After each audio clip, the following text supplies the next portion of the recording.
धर्म को इंग्लिश में क्या कहते हैं? रिलीजन, और उर्दू में मजहब। बचपन से हमें यही बताया और पढ़ाया गया है, लेकिन क्या आपको पता है कि धर्म को रिलीजन या मजहब कहना उतना ही गलत है जितना समुद्र को कुआं कह देना?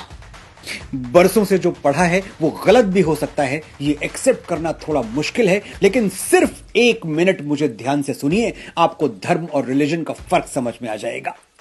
रिलीजन और मजहब का सीधा रिश्ता पूजा पद्धति और एक विशेष ईश्वर से, एक डेजिग्नेटेड गॉड से है। वो गॉड जिसने कुछ कोड्स बनाए हैं। जब तक आप वो कोड्स फॉलो नहीं करते, आप रिलीजियस नहीं हो सकते।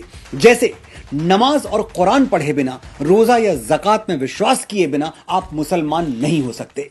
अगर आप चर्च नहीं जाते, बाइबल को नहीं मानते, जीसस में बिलीव नहीं करते, तो आप क्रिश्चियन नहीं हो सकते। यानी इस्लाम और क्रिश्चियनिटी रिलीजन्स हैं, कोड्स पे चलते हैं। जो किताब में लिखा है वो मानो, नहीं माना तो आप रिलीजियस नहीं हैं। और धर्म क्या है? मत मानिए कोई किताब, मत बजाइए किसी मंदिर में घंटी, मत उतारिए किसी देवी देवता की आरती, फिर भी आप धार्मिक हो सकते हैं, क्योंकि फॉलो करने के लिए कोई कोड है ही नहीं, आसमान से कोई किताब उतरी ही नहीं। तो फिर श्रीमद् भगवद गीता और रामायण क्या है? सिर्फ अच्छा, कामयाब और भरपूर जीवन जीने का मैनुअल। इन ग्रंथों का धर्म से कोई रिश्ता नहीं है।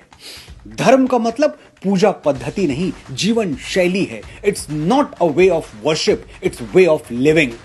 धर्म वो यूनिवर्सल लॉ है जो किसी पर भी अप्लाई हो सकता है। इसका कोई लेना देना हिंदू, मुस्लिम, सिख या ईसाई से नहीं है। कोई भी धार्मिक हो सकता है। हमारे मुसलमान और क्रिश्चियन भाई बहन भी धार्मिक हो सकते हैं, लेकिन एक हिंदू रिलीजियस नहीं हो सकता।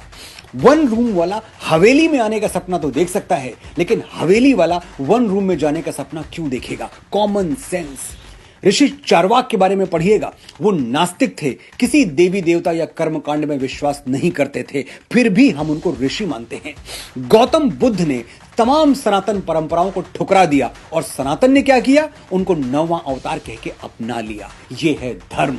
अगर कोट्स देखे जाते तो हम बुद्ध को भगवान नहीं शैतान कह देते, लेकिन हम जानते थे कि बुद्ध जैसी भगवत्ता किसी अवतार को ही मिलती है, तो हमने उन्हें भगवान कहा और सर झुका दिया।